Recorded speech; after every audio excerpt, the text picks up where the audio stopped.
6 months after humanity began its withdrawal, the galaxy was drowning in chaos. Admiral Kyung-soo stood on the bridge of the battleship Indomitable, watching human defense fleets form protective barriers around Earth, Mars, and the outer colonies. The military strategy had changed completely from peacekeeping to total isolation. Any alien ship that approached human space was met by patrol vessels and escorted to the border. No exceptions, no negotiations, no explanations. The galaxy had wanted. Separation and humanity was giving them exactly what they asked for.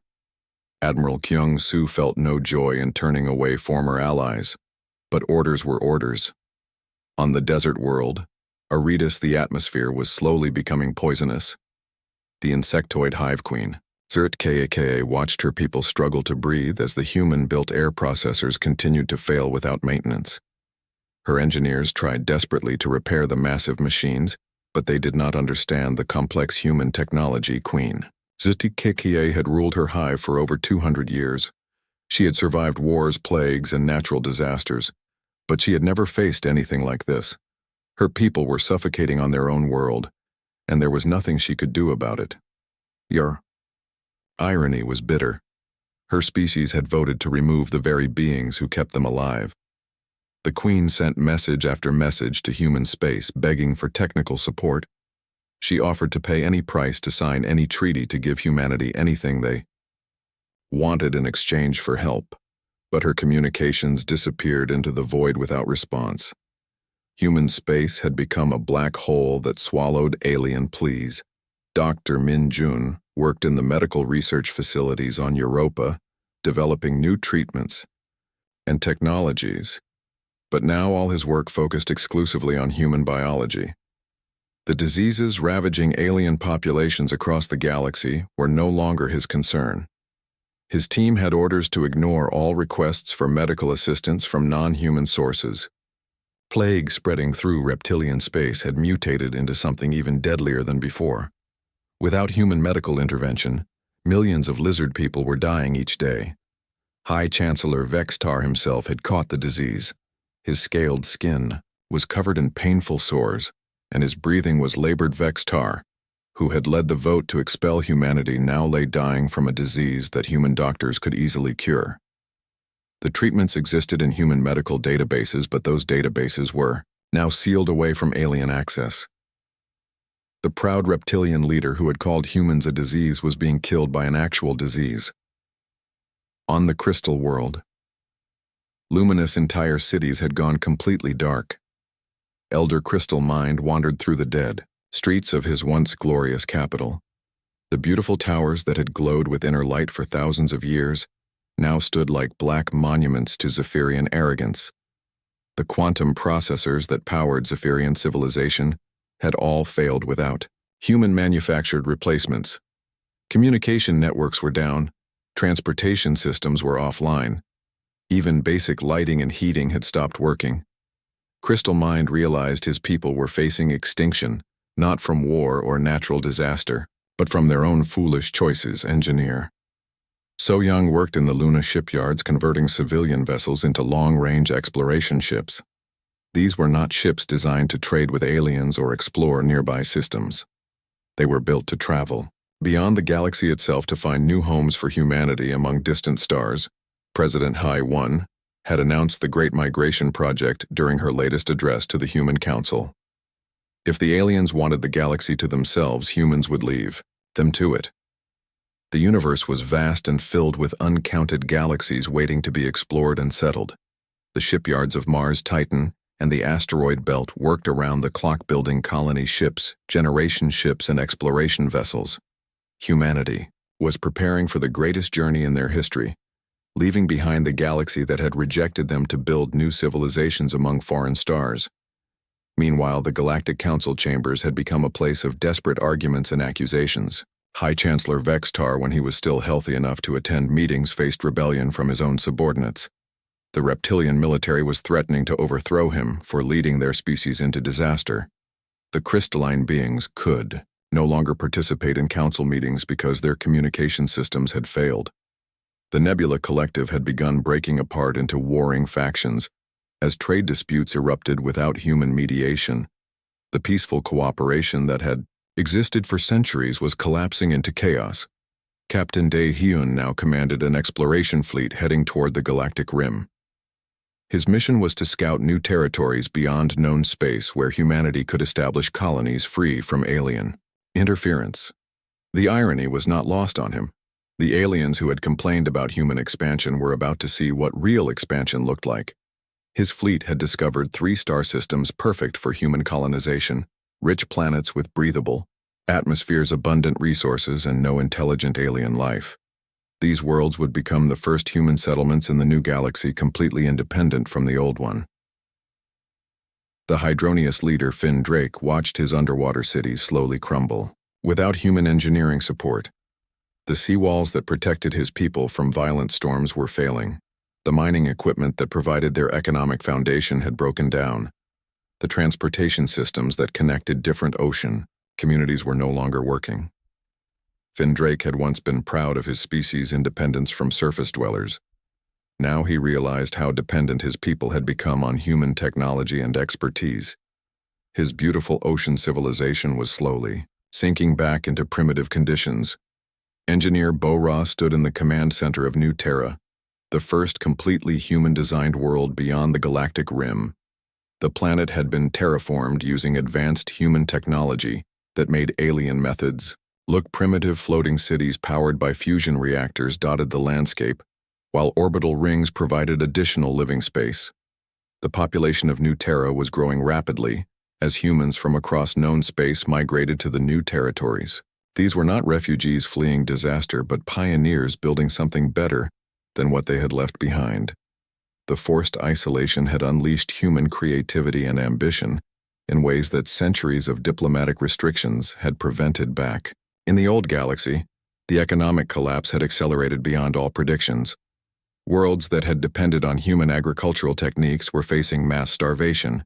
Industrial planets were shutting down without raw materials from human-controlled asteroid belts.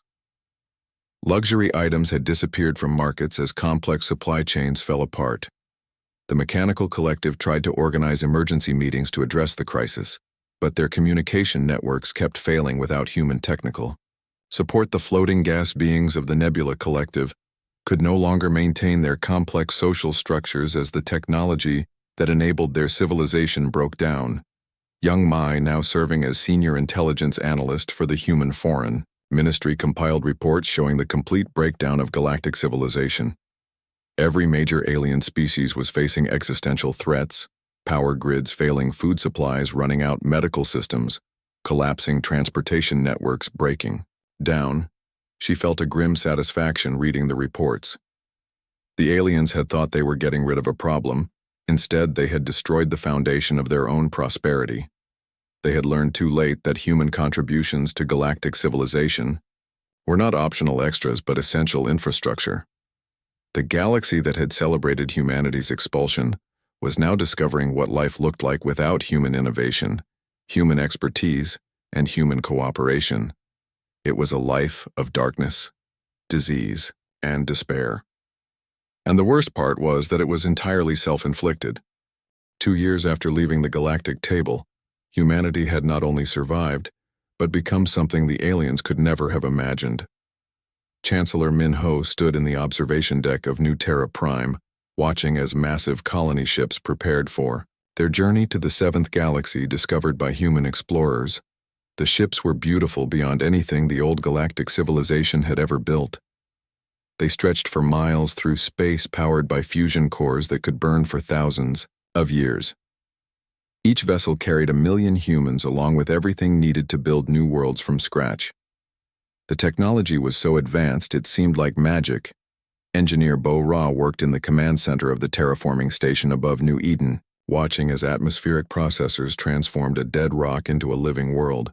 The process that once took aliens centuries to complete now took humans only months. The air was already breathable, and the first forests were beginning to grow down. On the surface, engineer Su-jin supervised the construction of floating cities that rose gracefully above pristine lakes. The buildings seemed to grow from the landscape itself, powered by clean energy that left no pollution. The harmony between Human technology and natural beauty would have made the old aliens weep with envy. President Min-ho's successor to President Hai-1 received the final communication ever sent from the dying Galactic Council.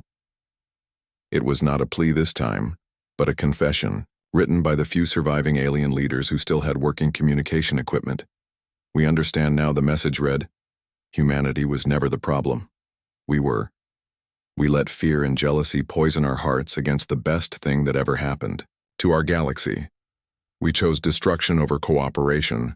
We chose pride over survival. We chose death over life." The message continued with devastating honesty. "You offered us medicine, and we called it poison. You offered us peace, and we called it weakness. You offered us friendship, and we called it slavery. We were fools, and now we pay the price for our foolishness. May the universe remember our mistake and never repeat it." Chancellor Min-ho read the message with sadness, but no regret. The aliens had made their choice years ago when they voted unanimously to exclude humanity. Now they were facing the consequences, while humanity thrived among distant stars. The galaxy that had rejected them was dying, while human civilization reached heights never before achieved. Dr. Min-jun worked in the Advanced Medical Research Facility on Luna, developing treatments that could extend human life to over 500 years. His breakthrough discoveries could have solved every medical problem in the known universe, but they would remain forever locked away from alien access. The irony was perfect. The species that had accused humans of being selfish were dying from diseases that human doctors could cure in minutes. The civilization that had called humans dangerous was destroying itself through war and chaos while humans built peaceful colonies across multiple galaxies. Young Mi, now ambassador to the new territories, stood on the bridge of the exploration ship Destiny as it prepared to enter the 8th galaxy discovered by human scouts. Her mission was to establish diplomatic contact with any intelligent species they might encounter and to ensure they learned from the mistakes of the old galaxy. If they found aliens in the new galaxies, humanity would approach them as equals, not as conquerors. The humans would share their knowledge freely but would never again allow themselves to become dependent on alien acceptance or approval. The lesson had been learned at great cost. Captain Dae-hyun commanded the largest human fleet ever assembled as it prepared for the final exodus from the old galaxy. Every remaining human outpost would be evacuated. Every human citizen would be brought to safety in the new territories. The old galaxy would be left to the aliens who had wanted it so badly. His ships were marvels of engineering that made the greatest alien vessels look like primitive toys. They could travel between galaxies in weeks, cross vast distances in days, and sustain their crews for centuries without resupply. The technology gap between humans and aliens had become so wide, it could never be bridged. Admiral Kyung-soo oversaw the final withdrawal from human positions throughout the galaxy. The process was methodical and complete. Every piece of human technology, every scrap of human knowledge, every trace of human presence was being removed. The aliens would inherit a galaxy stripped of everything that had made it livable. The withdrawal was not an act of spite, but of simple practicality. Humans no longer needed the resources of the old galaxy. They had found richer worlds, cleaner energy sources, and better materials in their new territories. The old galaxy had become irrelevant to human needs. On Earth, the last government buildings were being dismantled as the final human populations prepared for evacuation. The birth world of humanity would be preserved as a monument, but it would no longer serve as the center of human civilization. That honor belonged to the new capitals rising among foreign stars. Dr. Woo Jin published his final research paper before leaving Earth forever. It was titled, "The Evolution of Post-Galactic Humanity," and it described how isolation from alien influence had unleashed human potential in unprecedented ways. Human technology had advanced 1,000 years in just 2 years of independence.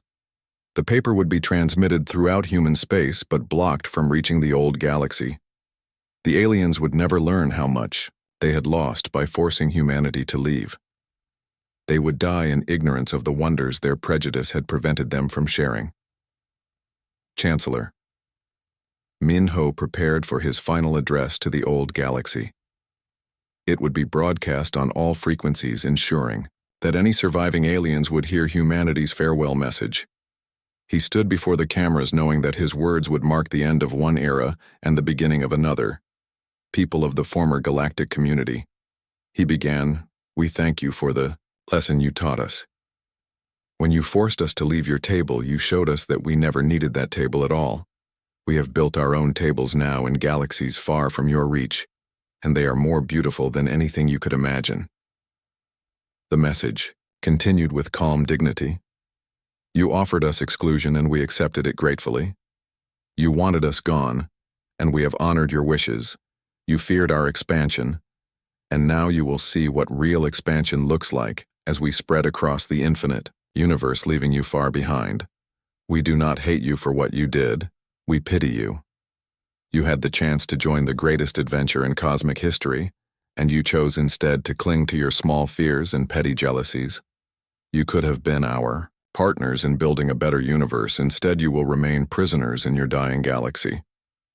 The final human ships departed from the old galaxy as Chancellor Min Ho concluded his speech.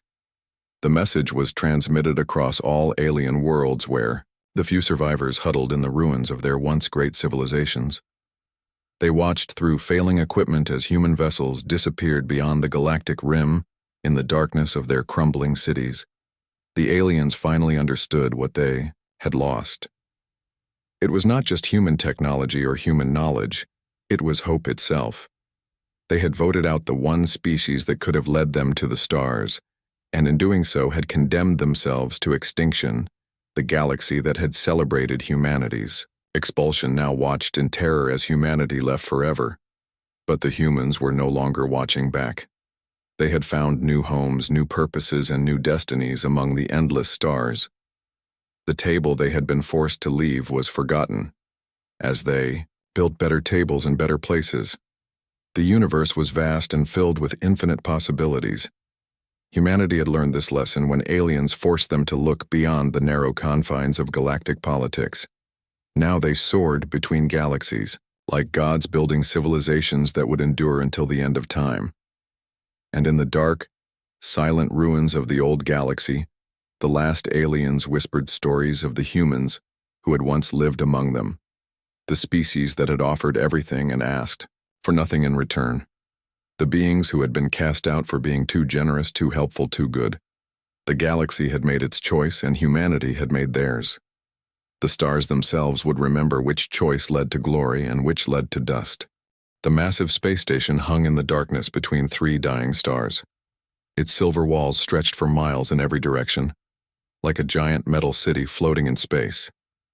Inside the main chamber, thousands of alien beings gathered around a huge, circular table. The air buzzed with strange sounds as creatures from across the galaxy spoke in their native languages. Ambassador Jin Ho sat quietly at the human section of the table. His dark eyes watched the alien delegates as they argued and gestured wildly. He wore the simple blue uniform of Earth Diplomatic Service, and his graying hair was neatly combed back. His weathered hands rested calmly on the table, while chaos erupted around him. Young Mai, his assistant, sat beside him, taking notes on her electronic tablet. She had worked for the human embassy for 5 years and had never seen the aliens act so aggressive. Her heart pounded as she listened to the angry voices echoing through the chamber. Something terrible was about to happen. High Chancellor Vextar of the Reptilian Sovereignty rose from his seat. His massive lizard-like body towered over the other delegates. Scales covered his green skin and his yellow eyes glowed with hatred when he looked at the human section. His forked tongue flicked out as he prepared to speak. "These humans are a disease that spreads too fast." Vextar hissed loudly so everyone could hear. "They make too many babies and eat too much food. They take our planets and steal our resources. The galaxy would be better without them." A chorus of agreement rose from the alien delegates. The Zephyrians made musical chiming sounds that meant yes in their crystal language. The Nebula Collective swirled their gas bodies in patterns of approval. Even the peaceful Hydronians clicked their fins together, showing they agreed. Jinho felt his stomach sink as he realized what was happening. The aliens were planning to vote humans out of the Galactic Trade Agreement. This agreement let different species buy and sell goods across the galaxy. Without it, humans would be cut off from alien markets and resources. Young Mai leaned over and whispered in Jin Ho's ear, "Sir, they cannot be serious. Can they really do this to us?" Jin Ho nodded slowly. His face remained calm, but inside he felt a deep sadness. These aliens had been friends of humanity for over 100 years. Now they were turning against humans like pack animals. The crystalline elder named Bright Shine spoke next in a voice like breaking glass. "Humans expand too quickly into space. They build colonies faster than we can control. Their technology advances at dangerous speeds. We must stop them before they become too powerful." More alien voices joined the chorus of complaints. The insectoid hive queen buzzed angrily about human ships entering her territory. The mechanical collective beeped and clicked about humans reverse engineering their technology. Even the plant-like Florians rustled their leaves in disapproval. Jin Ho stood up slowly and raised his hand for permission to speak. The chamber fell silent as thousands of alien eyes turned toward him. He cleared his throat and spoke in a calm, clear voice that carried across the massive room. "Honored delegates," Jin Ho began. "We humans have been loyal members of this council for over a century. We have shared our medical knowledge to cure alien diseases. We have provided food to hungry worlds. We have defended weaker species from invasion. We ask only for the same friendship we have given." But his words fell on deaf ears. Vextar slammed his clawed hand on the table, making a loud bang. "That is exactly the problem," he shouted. "You humans think you are saviors, but you are conquerors. You give gifts to make. Others depend on you. Then you control them." The lies stung Jin Ho more than any physical blow. Humans had never forced their help on anyone. They had only responded when asked. Everything they had done was to build peace and friendship between species. Now these same species were twisting the truth to justify their betrayal. Young Mi watched in horror as alien after alien stood up to speak against humanity. Each one told stories of human aggression and expansion that were completely false. The Aquatic Council complained about human underwater cities threatening their ocean worlds. The desert clans claimed human terraforming projects were stealing their sand planets. The vote was called, and Jin Ho knew it was over. He had seen enough political meetings to recognize when minds were already made up. The aliens had planned this betrayal long before the meeting started. They just needed to make it look official. One by one, the alien species cast their votes. The reptilian sovereignty voted yes to remove humans. The Crystalline Federation voted yes. The Nebula Collective voted yes. Every single alien species in the galaxy voted to kick humanity out of the trade agreement. The final count was announced by the Council Secretary, a floating robot with multiple arms. 1,237 votes in favor. 0 votes against, 0 abstentions. The motion passes unanimously. Humanity is hereby expelled from the Galactic Trade Consortium. The chamber erupted in celebration. Aliens cheered and made their species' victory sounds. Vextar raised his arms in triumph while his followers hissed with joy. The Zephyrians chimed beautiful victory songs. The Mechanical Collective played electronic music through their speakers. Jin Ho stood quietly during the celebration. He felt no anger, only a deep disappointment in beings he had considered friends for so long. Young Mi was crying softly beside him, but he put a gentle hand on her shoulder to comfort her when the noise finally died down. Jin Ho picked up his papers and walked toward the exit. Young Mi followed close behind. Her legs shook as they passed rows of celebrating aliens. Some pointed at the humans and laughed. Others made threatening gestures with their claws, tentacles and appendages in the corridor outside the chamber. Young Mi finally broke down. "Sir, what are we going to do now?" she asked between sobs.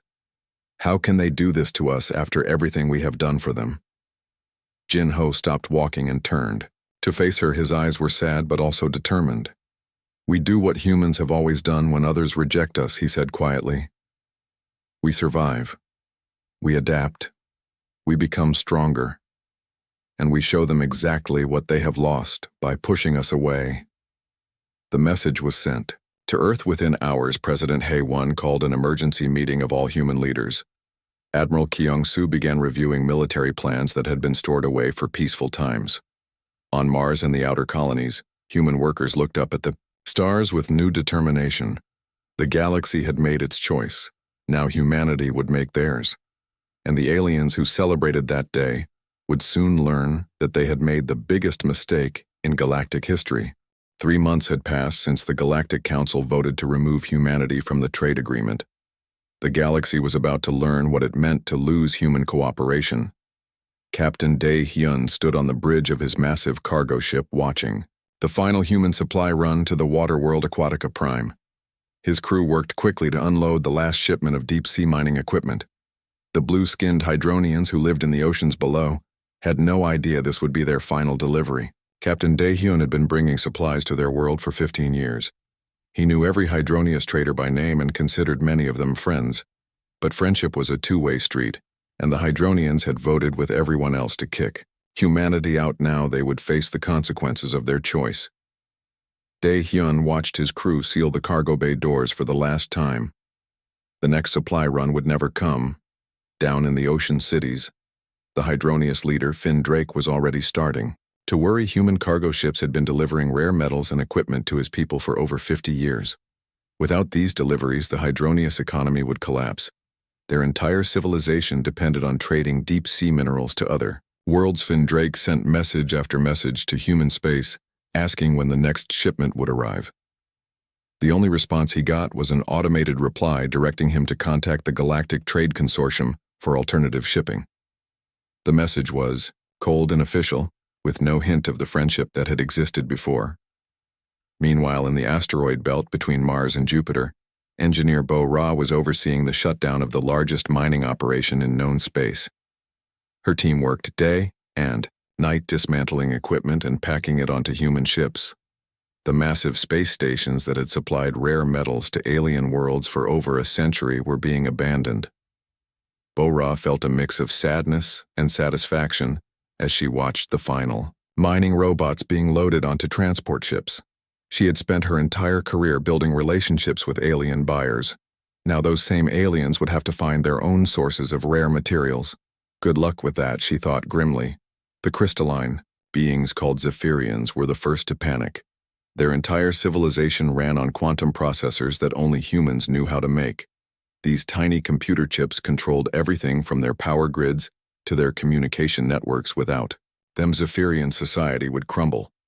Elder Crystal Mind sent urgent messages to human manufacturing companies begging them to continue shipments. He offered to pay double, triple, even 10 times the normal price. But the human factories had already shut down their alien production lines. The workers were being retrained to make equipment for human colonies instead. On the crystal world of Luminous, the first power outages began. Small. At first, just a few buildings losing electricity. But as more quantum processors failed, the blackouts spread across entire cities. Crystal Mind watched in horror as his people's beautiful glowing towers went dark one by one. Dr. Wu Jin, head of human medical research, sat in his laboratory on Europa destroying 25 years of work. His team had developed cures for 17 different alien diseases. They had created vaccines that saved millions of lives across dozens of worlds. They had shared all this knowledge freely with alien scientists. Now Dr. Wu Jin was deleting every file, burning every document, and wiping every computer drive. The aliens wanted humanity out of their affairs. Fine, they could deal with their own medical problems from now on. The doctor felt no guilt as he watched decades of research disappear. The plague that had been spreading through reptilian space would continue unchecked. The virus that was killing insectoid larvae would keep destroying their hive worlds. The genetic disorder affecting crystalline reproduction would remain unsolved. Humanity had offered solutions to all these problems. Now those solutions were gone forever.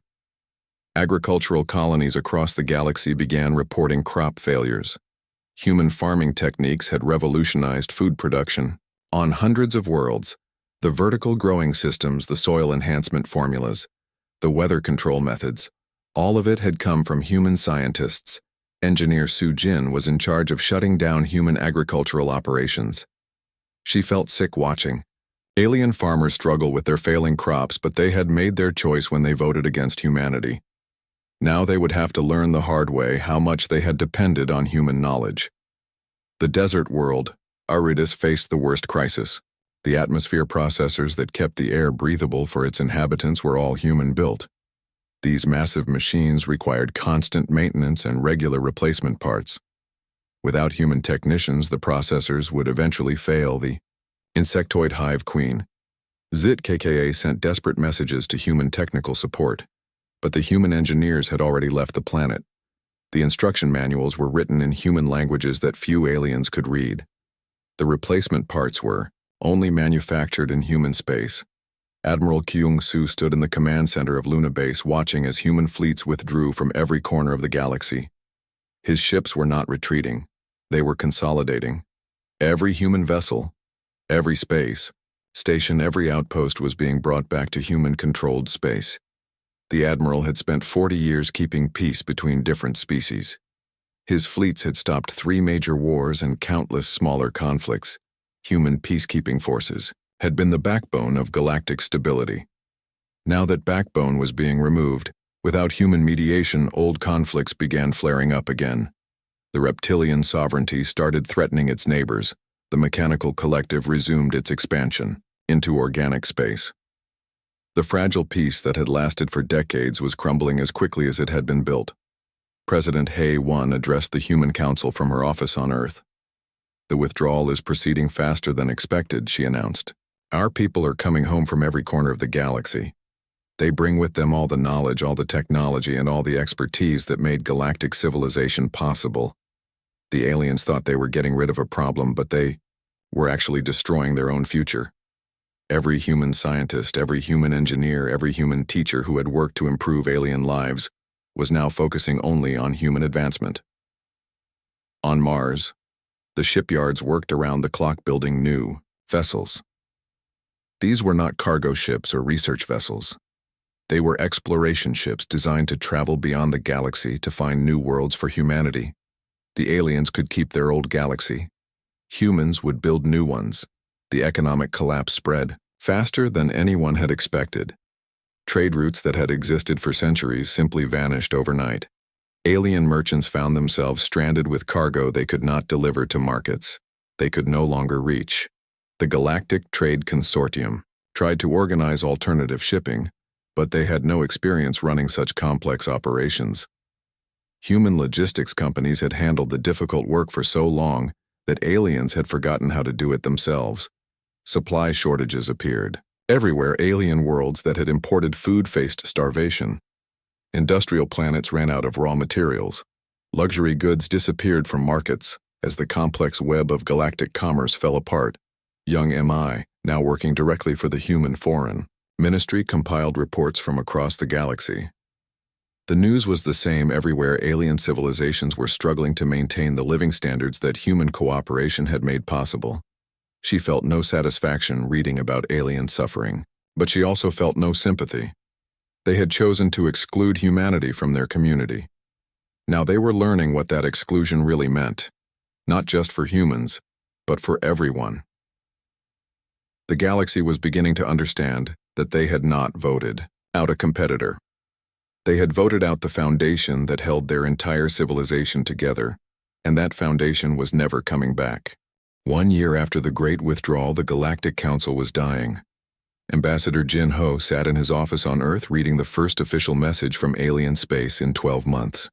The communication came from Elder Crystal Mind of the Zephyrian Federation, and it contained words no human had ever heard from alien lips before. "We were wrong." The message began in broken human language. "Please forgive us. We need your help.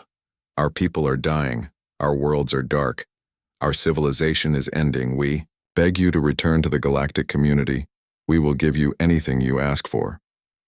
Jin Ho read the message 3 times before calling his assistant, Young Mi, into the office. She had been promoted to senior diplomatic advisor after proving her worth during the crisis.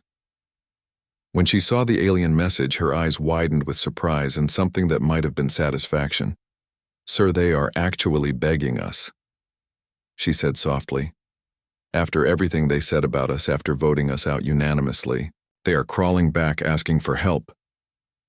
Jinho nodded slowly, but his expression remained serious. The message was just the beginning. He knew more would follow as the aliens grew more desperate. On the Crystal World. Luminous, Elder. Crystal Mind stood in the ruins of his once beautiful capital city. The glowing towers that had been the pride of his civilization now stood like dead monuments to Zephyrian arrogance.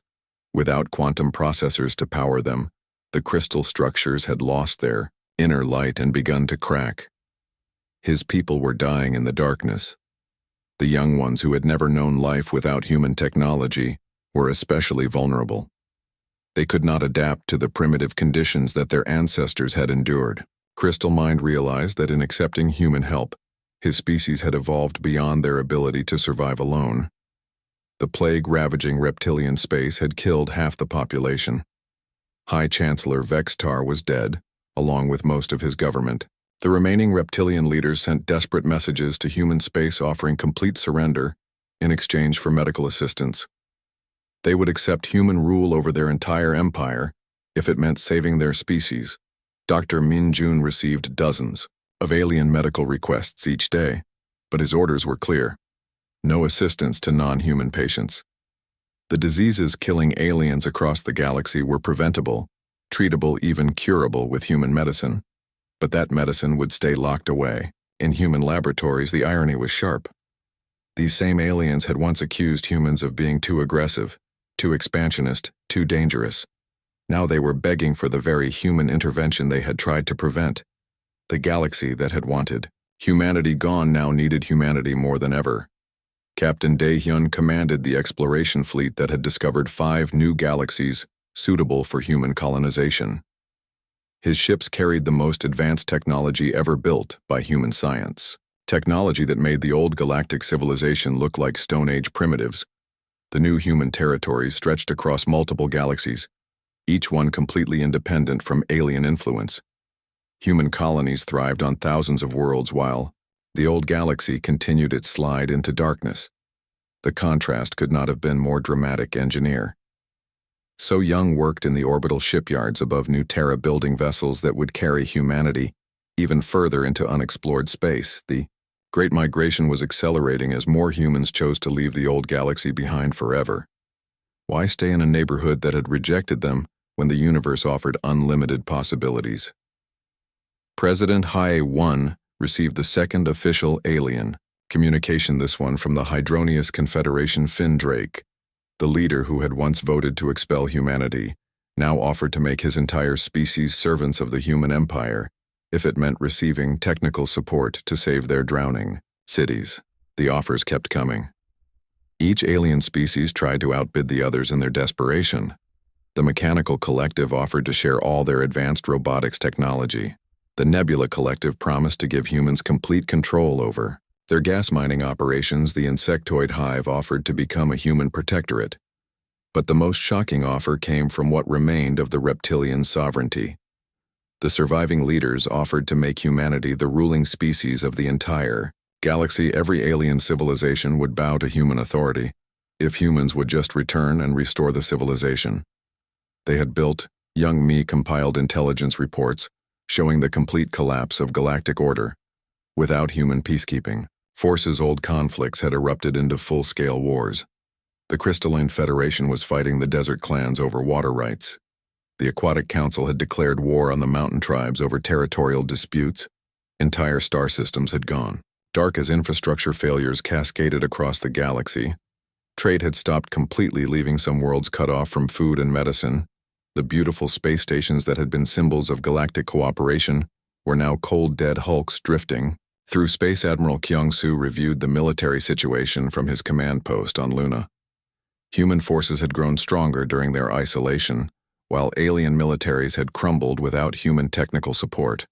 Several alien fleets had been destroyed not by enemy action but by simple equipment failures. The Admiral received daily reports of alien ships breaking down in space. Their crews sent distress signals begging for human rescue, but the orders were clear: no assistance to alien vessels. Human patrol ships would observe alien suffering but would not intervene. The galaxy had wanted independence. Now they had it, Dr. Wu Jin continued his research, but all his work focused on improving human biology and extending human lifespan. The medical advances he developed could have saved millions of alien lives, but they remained classified for human use only. The aliens would have to solve their own health problems. The third wave of alien messages arrived with even more desperate offers. The surviving Galactic Council offered to dissolve itself completely and reform under human leadership. They promised to give humanity veto power over all decisions, to grant humans the largest territories, and to pay tribute to human colonies' elder. Crystal Mind sent a personal message to Ambassador Jin Ho, offering his own life as payment for human assistance. "My people are extinct," he wrote in shaking letters. "I am the last of my kind. Please help the other species learn from our mistakes. Do not let the galaxy die because of our foolishness." But Crystal Mind was wrong about being the last of his kind. Intelligence reports showed that small groups of Zephyrians survived in hidden bunkers, scattered across their dead worlds. They lived. Like primitive cave dwellers, their glorious civilization reduced to huddling in darkness around small fires. The final alien message was the most desperate of all. It came from a group calling itself the Galactic Survival Coalition and was signed by representatives of every remaining alien species. They offered humanity complete control over the galaxy, permanent dominion over all worlds and resources, and the sworn loyalty of every alien survivor. "We know we do not deserve your mercy," a message read, "but we beg you to consider the innocent lives that hang in the balance. Children who had no part in our decision are dying because of our mistakes. Please find it in your hearts to forgive us and save what remains of galactic civilization." Ambassador Jin Ho finished reading the final message and looked up at young Mi, who had been waiting quietly for his response. The aliens were offering everything they had once refused to give humanity: complete dominance, total authority, absolute power over the galaxy that had rejected them. "Sir, what will be our response?" she asked Jin. Ho was quiet for a long moment, considering the magnitude of what he had just read. The aliens were not just asking for help, they were asking to become servants, slaves, to the species they had tried to cast out. Finally, he spoke in a voice that was calm and final. "Prepare a response to the Galactic Survival Coalition. Tell them that humanity appreciates their generous offer, but we must respectfully decline. We have found new homes among the stars, and our future lies beyond this galaxy."